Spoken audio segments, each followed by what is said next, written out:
talk a little bit about sales tax and tax codes. So tax codes are part of the setup within SalesPad. We don't do any of the physical setup of tax codes and tax details within SalesPad. We default to, or we pull those over from QuickBooks Online. And so in QuickBooks, I would go in and I would set up my tax code and then specify one or more details within that tax code. And again, I know there's multiple different ways to do taxing on the QuickBooks side, but we support the code and then one or more details within that code. So I've got my Tucson tax code selected, and I can see that there's an Arizona state tax and a Tucson city tax that are set up on the QuickBooks side, and I can see what those percentages are. So there's really no actual setup then that we have to do on the cloud side to address the actual tax codes.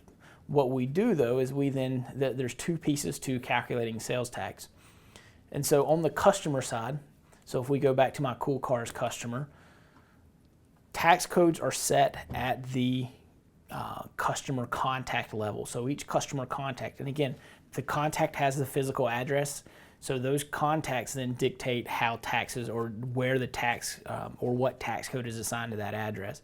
So if I look at my shipping address, I can see that, so this customer is in California, and then I can specify I'm going to make them a California taxable customer.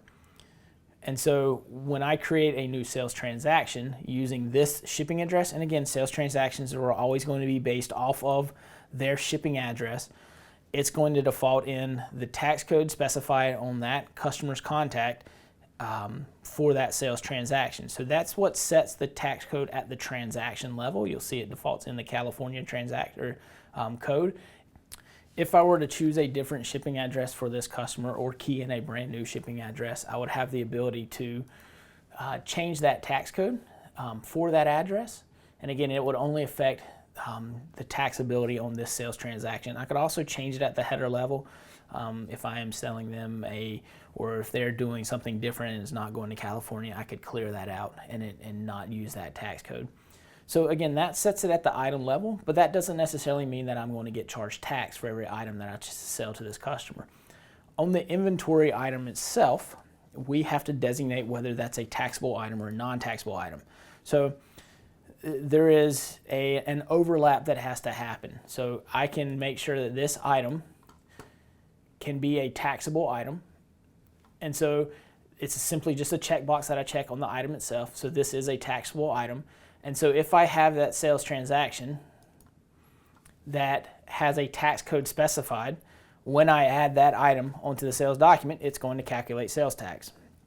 And so again, I have my California tax, and I'm going to add my Arturo Fuente 858. And so we'll see that it is flagged as taxable in the sales line, and then we see that 60 cents has been calculated as a sales tax.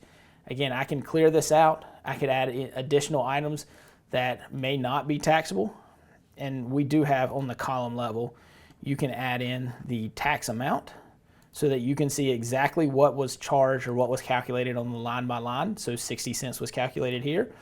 And so I can add in an additional sales line that may not be taxable. So this one is, so this is an additional $6 that got added. I can flag it as non-taxable for this customer, and then it removes the sales tax, or I could change my tax schedule and it would recalculate the tax amount, or the tax code, and it would recalculate the tax amount for this sales document. But that is how it's, again, that overlap of the tax code that's on the contact rolls to the sales document header. That would then roll down to the lines and allow me to, and then my items have to be set as either taxable or non-taxable, and then that dictates how sales tax gets calculated on the sales document. Now we also have the ability to apply tax after discount.